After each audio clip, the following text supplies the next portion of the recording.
Boa tarde, meu nome é Vinícius Munhoz, eu estou aqui com o Rodrigo Borges, que é sócio do escritório de advocacia Carvalho, Borges e Araújo. Bom, a gente vai falar aqui um pouquinho sobre as criptomoedas, a questão do marco legal, né? Eu acho que eu vou começar questionando referente às regulamentações que estão surgindo nas criptomoedas atualmente. Não só do Brasil, mas do mundo inteiro a gente vê esse movimento. E era um tipo de moeda que se propunha ser descentralizada, né? Então, eu acho que o que representa essa regulamentação quando a gente fala das criptomoedas?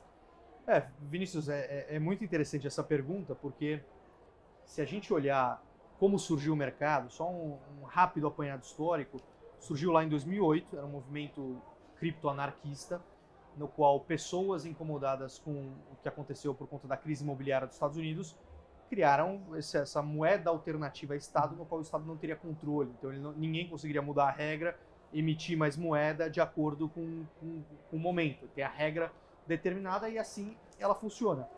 Então, pela própria estrutura como ela é feita, que você não tem um CNPJ, uma pessoa, um CPF por trás, mexendo no sistema, ele é distribuído, ninguém tem controle.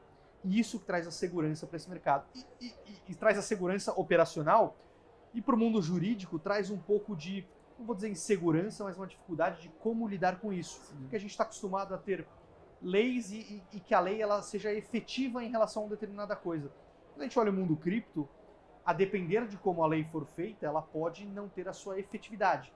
Então, a gente viu ao longo desses anos, muitas vezes, alguns países se manifestando contra a cripto, proibindo transações. Isso não deixou de acontecer, o mercado não deixou de crescer nesses lugares, a coisa continuou.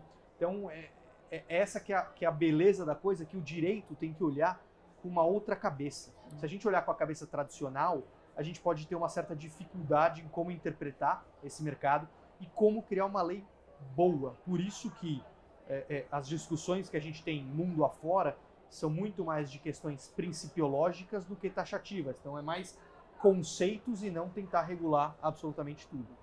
Sim, até a questão de ser transnacional, né? Como o direito vai abarcar essa questão, primeiro, de governo não controlar, segundo, que vai no mundo todo. Enfim. E esse ponto que você falou dela não ter questão de territorialidade, que é de fato isso perfeito, tecnicamente não tem conceito de territorialidade, como o direito vai lidar com isso? Qual país eventualmente é responsável? Sim. Aquele meu Bitcoin, que ele está na rede blockchain distribuída, ele está em qual jurisdição? São conceitos que são novos, e como a gente vai lidar com isso? A gente está aprendendo juntos. E por isso que é interessante, por exemplo, aqui no Brasil a gente vê a CVM criou o Sandbox regulatório, que é um ambiente regulatório experimental que ela convidou o mercado e falou, vou autorizar algumas empresas para funcionar como se fosse uma caixa de areia. Então você vai brincar aqui e eu vou supervisionar o que você está fazendo dentro desse ambiente fechado, e a depender de como a coisa anda, eu posso ou não atualizar ou modificar uma regulação da CVM. Então isso é interessante, porque o próprio regulador, tendo essa postura participativa de querer conhecer e entender como funciona esse mercado antes de regular, o que a gente não via isso acontecer no Brasil no passado. E foi daí, então, que surgiu o Marco Legal, que foi aprovado recentemente? Não, o projeto de lei das criptomoedas ele é de 2015, o que é muito interessante, né? Porque em 2015, quantas pessoas discutiam ou falavam de Bitcoin no Brasil? Quase nenhuma, muito pouco.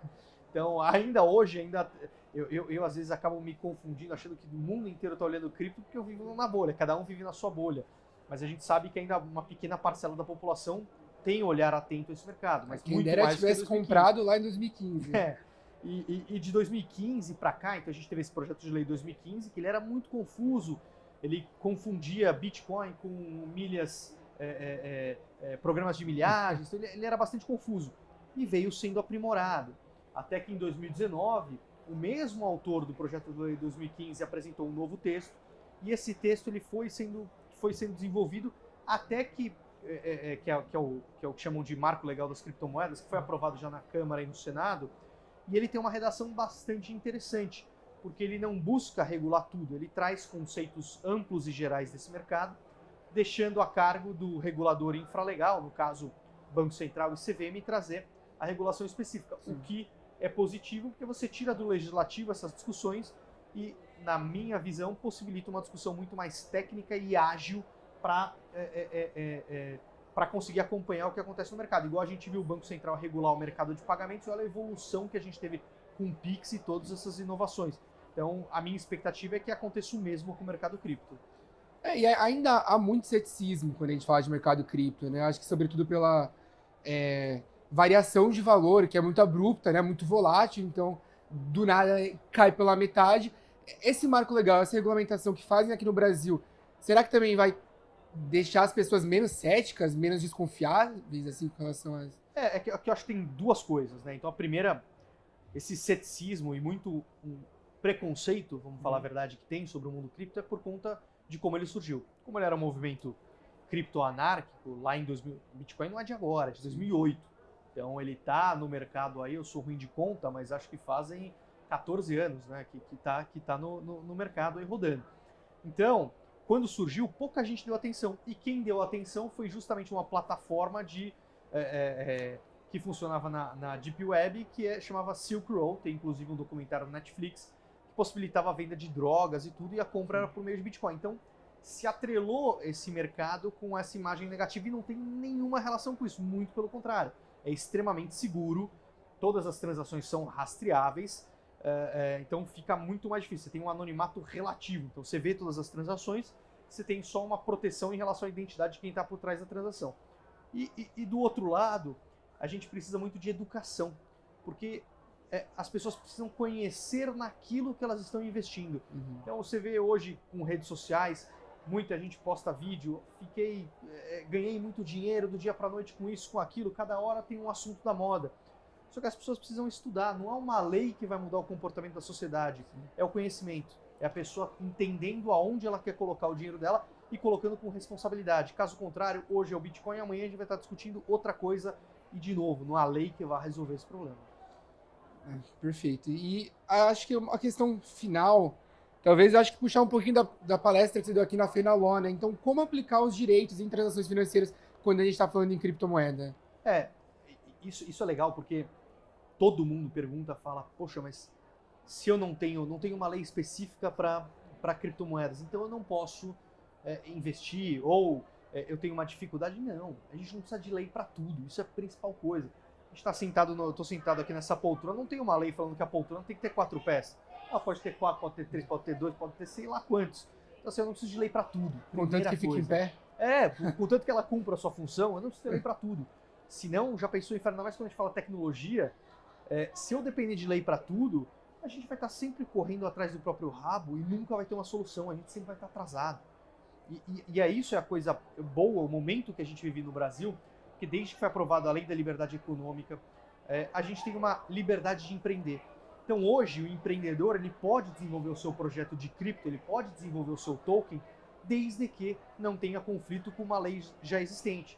E quando eu falo com lei já existente, a gente vai muito, no âmbito cripto, é muito com CVM, com valor mobiliário. Então se um determinado token tiver natureza de valor mobiliário, aí sim você deve seguir as normas ali específicas de valor mobiliário, porque não interessa a roupagem dele tecnológica ou como você o chame. Se for valor mobiliário, tem que seguir a lei. Agora, se não for, você em tese tem liberdade para colocar isso ao mercado. Mas vale lembrar que a gente tem a Instrução Normativa 1888 de 2019 da Receita Federal, que já traz as regras de tributação, como é o tratamento fiscal dessa classe de ativos e regras básicas de compliance para as empresas que trabalham com esse mercado devem coletar dos seus usuários.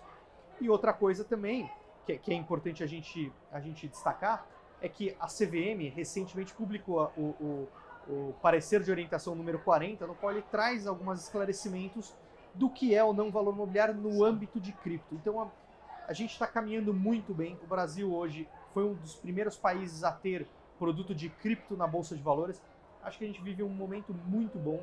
Eu sou otimista e acredito que a gente tem muita chance de se colocar na vanguarda desse mercado se essa regulação que a gente tem hoje, essa lei, esse projeto de lei for aprovado. Eu acredito que a gente tem tudo para largar na frente aí de muitos países.